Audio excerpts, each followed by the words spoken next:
गुरुदेव जी महाराज ने धन्य हो परम दयाल सद्गुरु सुखराम जी महाराज ने धन्य हो अनंत श्री सद्गुरु सुखराम जी महाराज के ज्ञान स्वरूप भगवान ने धन्य हो केवली भगवंता ने धन्य हो जीवा कारण जाज ने धन्य हो मोक्ष के मालिका ने धन्य हो अनंत कोटि संतान ने धन्य हो राम सभा में राम राम शरणो सतगुरु दयाल को मुखे हृदय हरि नाम नित पथ संगत साधु की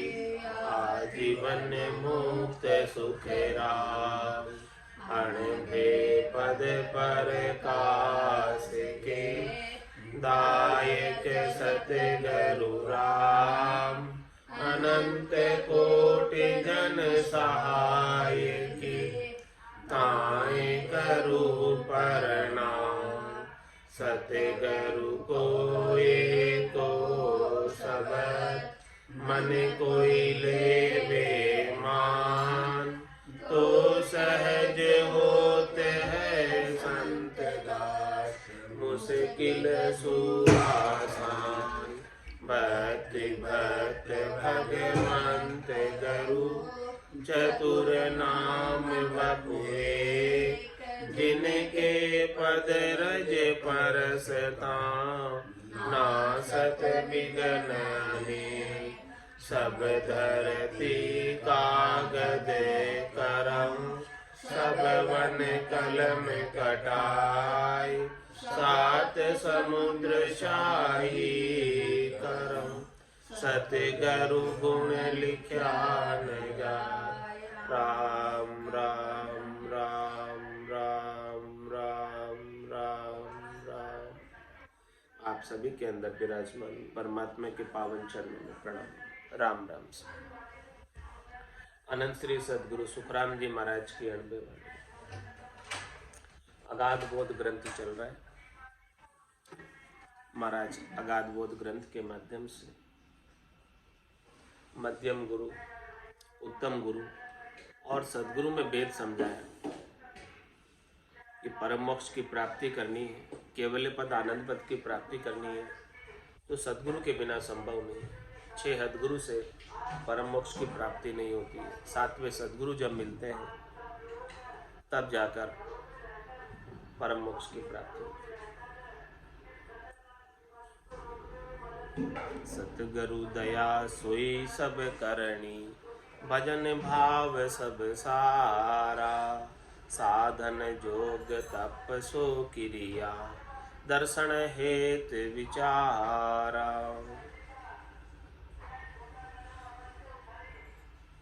सद्गुरु की दया किसी शिष्य पर हो जाती है, कृपा हो जाती है, मेहर हो जाती है तो महाराज फरमा रहे उसके लिए सारी करनियां सज जाती है।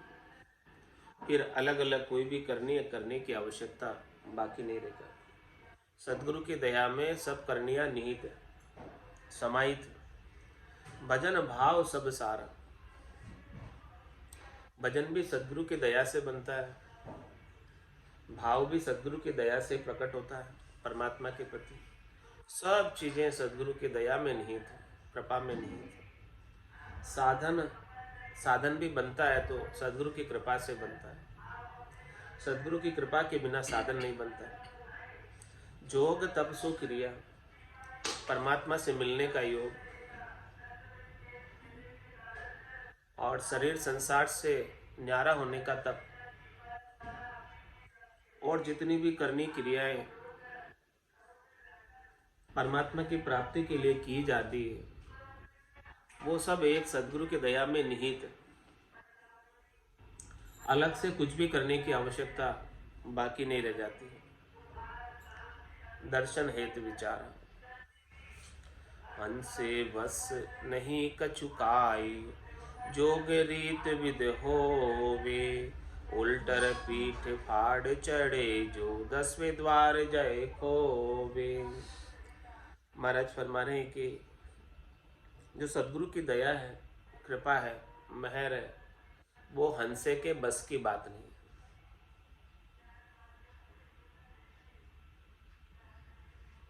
जो जोग की रीत बनी है, जो घट में घटपर्चों का आनंद बना है, वो हंस की करने से नहीं बना, क्रिया से नहीं बना, करने से नहीं बना। वो जो रीत बन रही है वो सदगुरु की कृपा से बन रही है।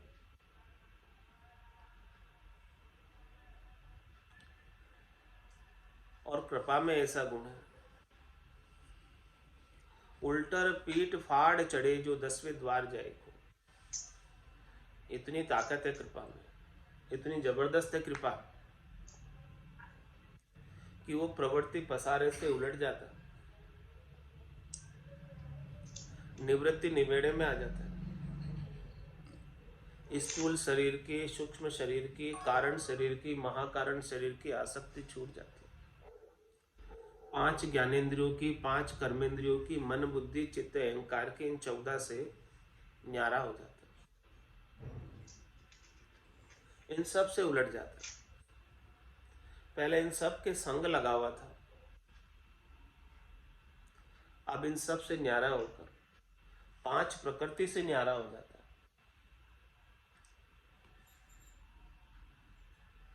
और 5 प्रकृति के 25 गुणों से न्यारा हो जाता है, इन सब से उलट जाता है। उल्टर पीठ पूरब के साधनों से न्यारा हो जाता, पूरब के रास्ते से न्यारा हो जाता, शंखनाल से न्यारा हो जाता, और इन सब से उलटकर बंकनाल के अंदर पीठ फाड़ कर, यानी 21 स्वर्ग के गांठों का छेदन करते हुए, मेरुदंड का छेदन करते हुए, धर्मराय के सिर के ऊपर पांव दिराकर, ऐसा कृपा में गुण है। बाकी कौन पांव दिरा सकता धर्मराय के सिर के ऊपर। उल्टर पीठ फाड़ चढ़े, सबको ढहाते हुए, सबको ध्वस्त करते हुए, सबका छेदन करते हुए। उल्टर पीठ फाड़ चढ़े जो 10वें द्वार जय खोवे, 10वें द्वार तक को खोल देता है, जो अन्य किसी साधन से नहीं खुलता।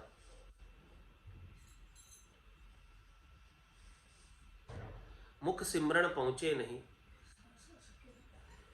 श्वासा सके न जाए, वह बारी सुखराम के कौ कुण खोले आए। केवल एक सदगुरु की दया, कृपा, मेहर ही उसे खोल सकती 10वें द्वार को। बजर दरवाजा हर नहीं उगड़े, लग्या है करारा जी बंद। क्या अरदास कर रहे हैं यहाँ पर, कृपा की अरदास कर रहे। ये राम जी, हे परमात्मा, हे सदगुरु, ये बजर दरवाजा उगड़ता नहीं है बिना आपकी कृपा के। हमारा बल इस बजर दरवाजे पर काम नहीं करता। हंसा को बल ना लगे, बारी सिर पर हो, वो बारी तो सिर पर है। हंस कैसे उसको खोल सकता है? अपनी करनी से, अपनी क्रिया से, अपनी ताकत से, अपने बल से काम नहीं बनता। तो किसकी करनी काम आती है, किसकी क्रिया काम आती है? इसमें कोई करनी क्रिया काम नहीं आती है, केवल और केवल सदगुरु की मेहर, दया और कृपा काम आती है। उसी से उल्टर पीठ फाड़ चढ़े जो 10वें द्वार जय खो। 10वें द्वार को खोलते हुए गिगन मंडल के अंदर आत्मा प्रवेश प्राप्त कर लेती, आनंद पद में प्रवेश प्राप्त कर लेती। कर्म न धर्म न लागे कोई, सब हाजिर हुए आए, महानीच सुई नीच कर्म हुए, से सब उदरे भाई। जिसके ऊपर सदगुरु की दया कृपा मेहर हो जाती, जा दिन मेहर भई सदगुरु की, सता उदय गट होई, तादिन तिथि लिखी केवल की, थामे कसर न।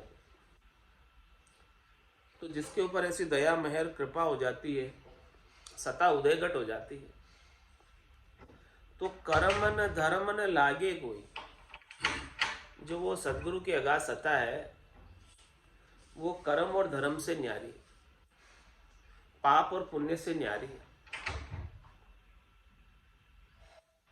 और शिष्य के पाप पुण्यों को भी नहीं देखती है कि ये पुण्य है कि पापी है। और जो आज दिन तक किए हुए हैं, उन्हें भी भोगने की आवश्यकता नहीं रह जाती। कर्म न धर्म न लागे कोई, सब हाजिर हुए आए। उस सदगुरु की अगाध सत्ता के सामने, निज नाम सतनाम कुदरत कला के सामने सब हाजिर खड़े रहते हैं।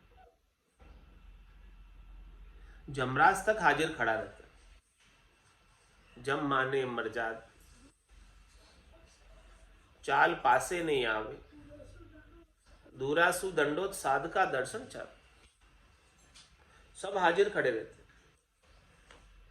जब कर्म और धर्म को भुगताने वाला जमराज स्वयं हाजिर खड़ा है, तो क्या उसे कर्म और धर्म को भोगने की आवश्यकता रह जाएगी? फिर वो भी आधीन खड़ा है निज नाम के समक्ष। उसका जोर नहीं चलता निज नाम के सामने। कर्म न धर्म न लागे कोई, सब हाजिर हुए आए। महानीच सुई नीच कर्म हुए, से सब उदरे भाई। कोई कितना ही पापी से पापी हो, अधम से अधम हो, नीच से नीच हो, लेकिन उसके ऊपर यदि सदगुरु की कृपा दया मेहर हो गई तो उसका भी उद्धार हो जाता। बड़ा बड़ा पापी पार उतारे, इस विध मोह उतारे। सत्यलोक आनंद पद पावे, निर्भय वे हंस होई। महाप्रलय उत्पत हुओ केती, उठे न डिगे न कोई। सदगुरु की कृपा दया और मेहर का कितना गुण है, कितना पराक्रम है, कितनी सामर्थ्य है, कितनी सबलता है, वो इस बात से प्रमाणित होती है कि जिसके ऊपर हो जाती है, सत्यलोक आनंद पद पावे, उसे हमेशा हमेशा के सतलोक प्राप्त हो जाता है, आनंद का पद प्राप्त हो जाता है। और उस पद में जाकर निर्भय हुए हंस कोई, वहां पर जो कोई भी हंस जाता है वो निर्भय हो जाता है, भय से रहित हो जाता है, निश्चिंत हो जाता है, चिंता से रहित हो जाता है, निशोक हो जाता है, शोक से रहित हो जाता है, निशंक हो जाता है, शंका से रहित हो जाता है। ऐसा वो निर्भय का पद है। कोई प्रकार का डर नहीं रहता है, कोई प्रकार का फोबिया नहीं रहता है। होना था सो हो गया। सुरत शब्द का जो संत दास इस देह का, नहीं हरस नहीं सो। देह का भी हर्ष शोक मिट जाता है जिसके ऊपर सदगुरु की दया कृपा मेहर हो जाती है। जिनकी सुरता शब्द के साथ ही लगी रहती है, दुनियात्मक शब्द को विदेही मंडल में सुनती रहती है, आनंद को प्राप्त करती रहती है, उनका मृत्यु का भय भी मिट जाता है। जब तक आयुष्मान कर्म शेष, जब तक श्वासा बाकी है, तब तक आनंद में जीता है। और फिर सदैव सदैव के लिए आनंद में जाकर अवस्थित हो जाता है। और वहां जाने के बाद महाप्रलय उत्पत्त हुओ केति, कितनी ही बार, केति का मतलब कितनी ही बार इस सृष्टि की रचना हो जाओ और कितनी ही बार ये सृष्टि महाप्रलय में लय हो जाओ। महाप्रलय उत्पत्त हुओ केति, उठे से डिगे नहीं कोई, वहां से उसे हिलना नहीं पड़ता। डिगे नहीं कोई मतलब उस स्थान को, उस निज घर को खाली नहीं करना पड़ता। बाकी ये 84 लाख जीवा जून में ये आत्मा शरीर धरकर आती है, तो ये सारे शरीर इस आत्मा के किराए के घर हैं। इन किराए के घरों को बार बार खाली करना पड़ता है। थोड़े से समय के लिए मिलते हैं किराए के घर, लेकिन जिसके ऊपर सदगुरु की दया कृपा मेहर हो जाती है, उसे परमात्मा का निजगर मिल जाता है। और वो निजगर कभी खाली नहीं करना पड़ता। चाहे कितनी बार सृष्टि की रचना हो जाओ, चाहे कितनी बार ये सृष्टि महाप्रलय में चली जाओ, लेकिन वो हंसवती आत्मा वहां पर आनंद पद में केड़ करती है, आनंद मनाती है और आनंद के साथ ही वहीं रहती है। वहां पर दुख का लेश मात्र भी कारण नहीं।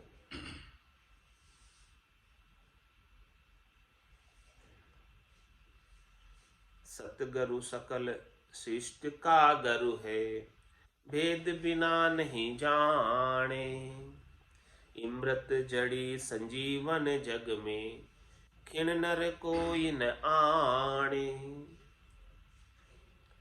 महाराज, पूरी सृष्टि के गुरु का ओहदा, गुरु का पद तो केवल सदगुरु को प्राप्त है।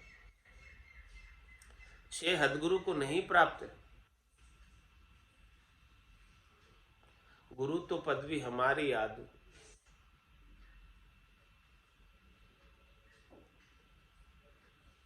सकल सदगुरु सकल शिष्ट का गुरु है, लेकिन महाराज हमारे भेद बिना नहीं जाने। ऐसा किसी जानकारी नहीं, तो जानकारी के अभाव में, समझ के अभाव में, परख के अभाव में मध्यम गुरु और उत्तम गुरु को भी गुरु मान बैठते हैं और परम पद से वंचित रह जाते हैं, केवल पद से वंचित रह जाते हैं, आनंद पद से वंचित रह जाते हैं। और 84 लाख जीवा जून में 3 लोक के फेरे में जाते और आते रहते।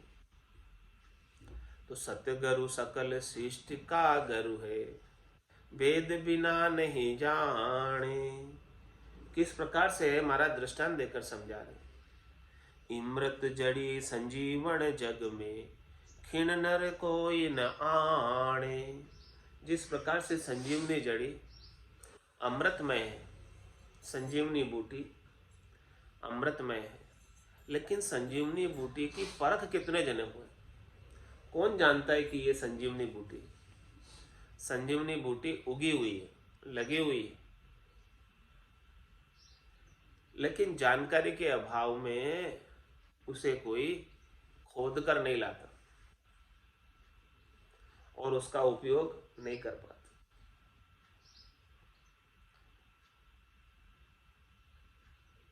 इसी प्रकार से महाराज फरमा रहे हैं कि नर नारियों में जानकारी के अभाव में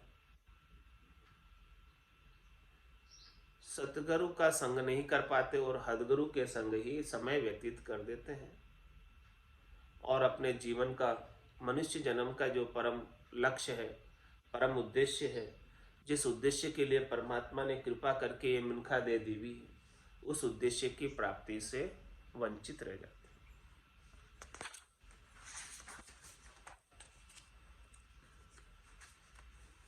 क्या करते हैं लोग, वो बात महाराज समझा रहे। घास काट सब ही घर हाणे, अष्ट धातु को खोदे, चिंतामण को कोयन चीने, नाकस कर नर सोधे। घास तो काट कर सब ले आएंगे,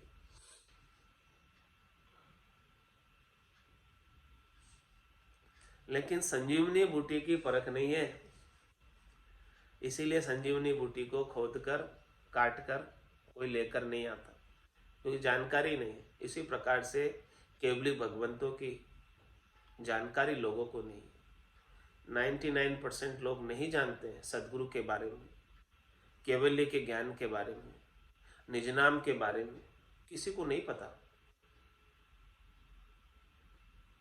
तो घास काट सब ही घर आने, अष्ट धातु को खोदे।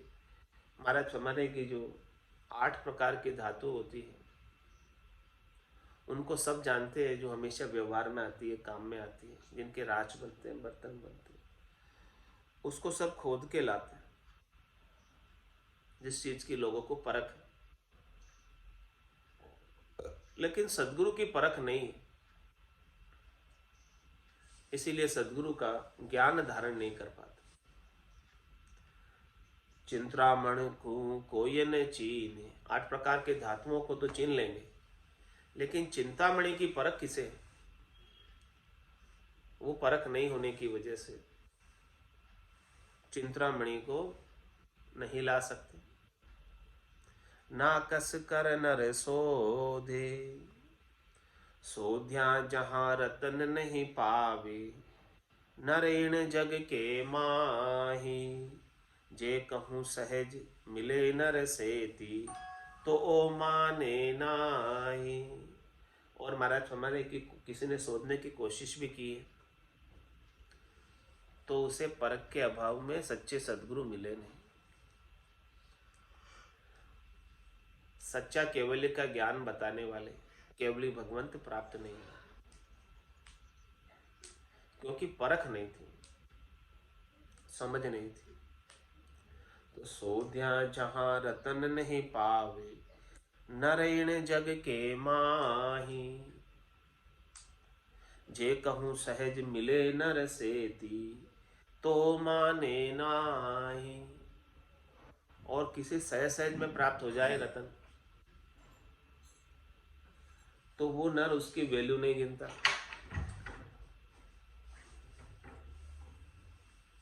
क्योंकि उसे रतन की परख नहीं। रतन की परख तो जोहरी को है, जिसे परख नहीं है उसके लिए तो सामान्य कांच का टुकड़ा है, सब बराबर है। चाहे वो करोड़ों रुपए का हीरा हो, एक सामान्य कांच के टुकड़े के बराबर, जिसे परख नहीं। तो किसी सहज सहज में सदगुरु की दया कृपा मेहर प्राप्त हो जाए, तो उसको वो समझ नहीं पाता।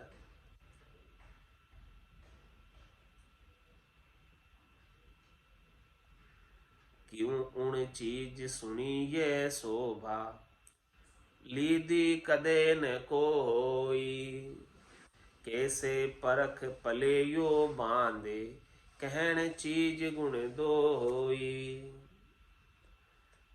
महाराज में क्यों उन चीज सुनी है शोभा, लीदी कदे न कोई। महाराज मारे उस चीज की उसने कभी शोभा सुनी नहीं, और कभी उसने ली नहीं पहले, 8 दिन से पहले तक। जब किसी चीज को अपन ने सुना ही नहीं उस चीज के बारे में,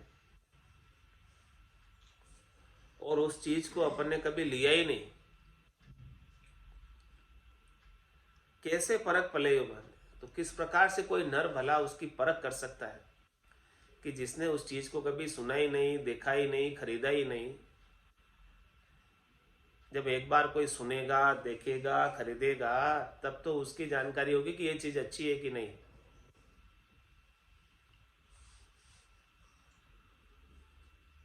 कहण चीज गुण दोई, या तो सुना हो किसी से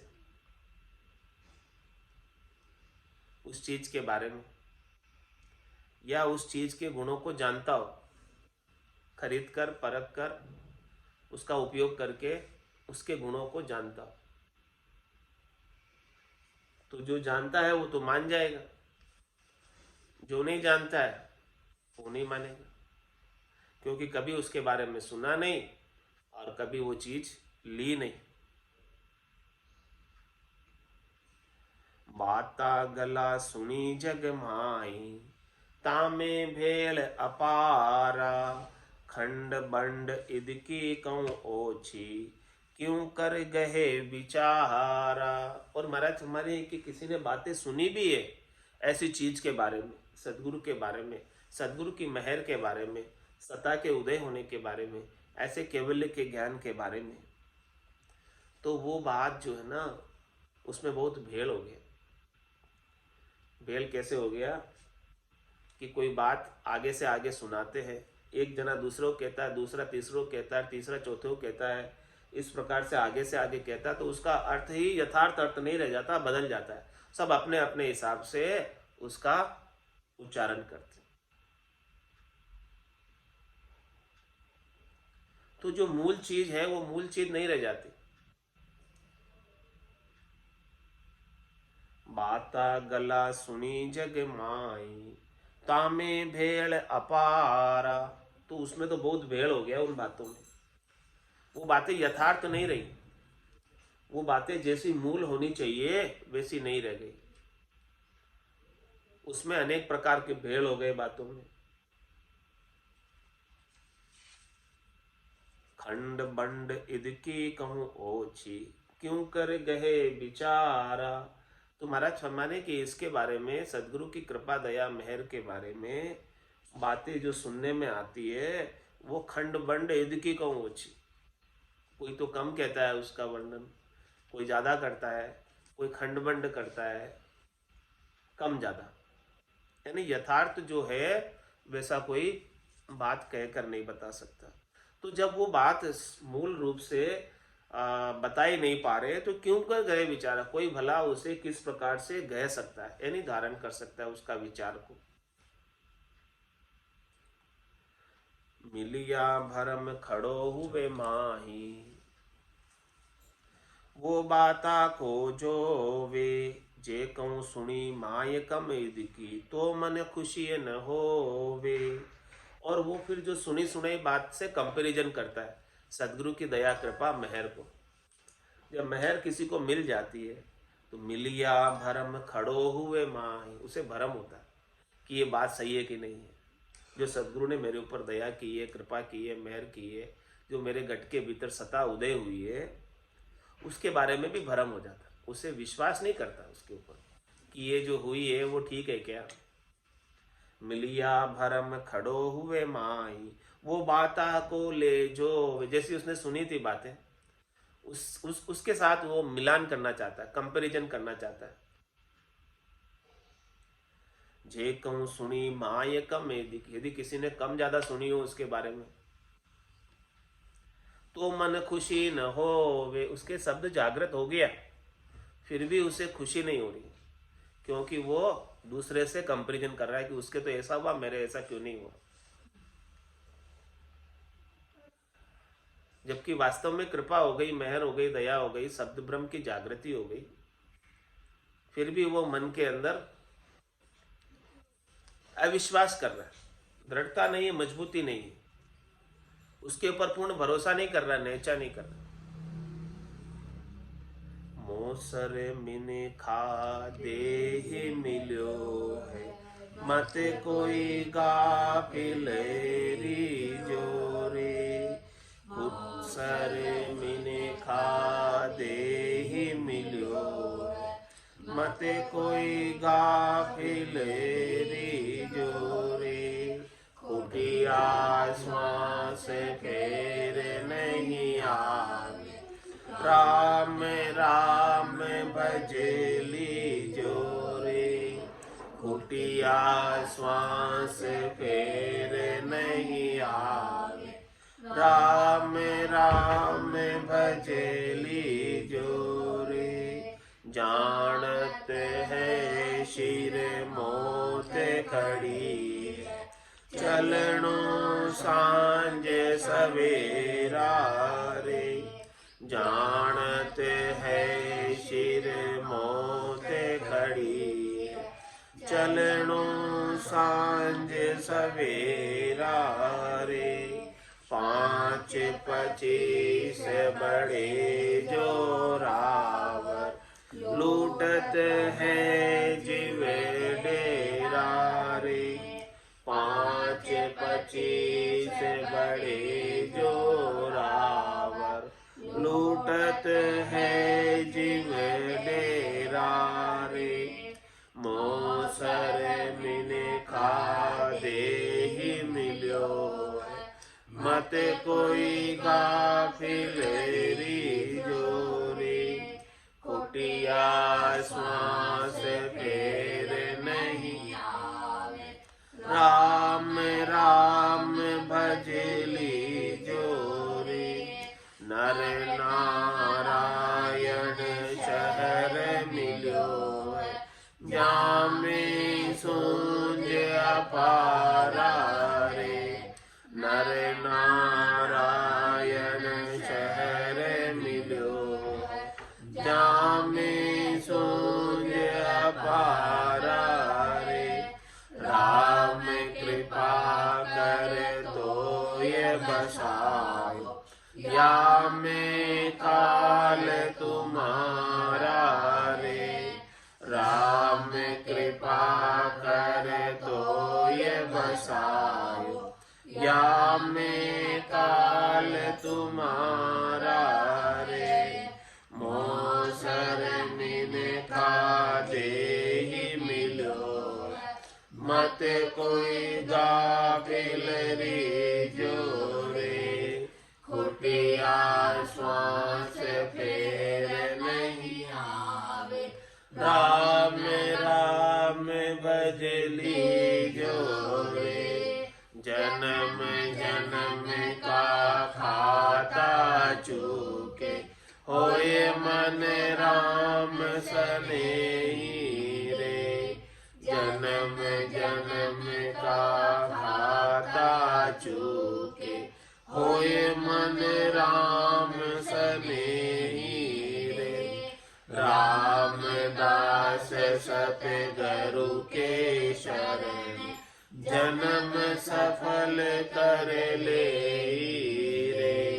रामदास सतगुरु के शरण, जन्म सफल कर ले रे। मोसर मिन खा देहि मिलो, मत कोई गाफिल री जोरे।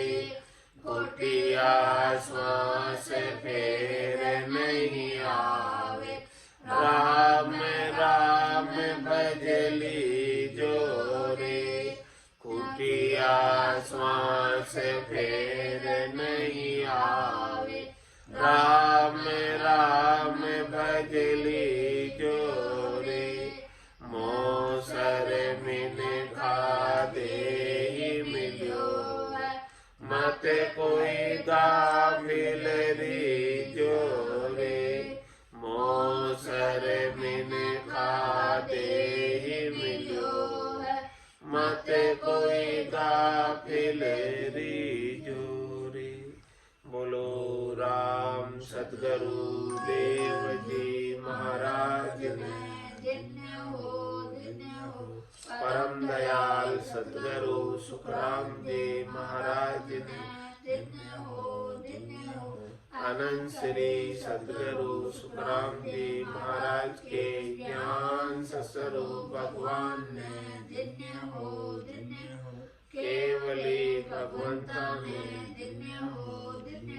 सेवा तारण जहाज ने, मोक्ष के मालिका ने अनंत कोटि संताने राम सभा में राम राम राम राम सा राम राम सा राम राम सा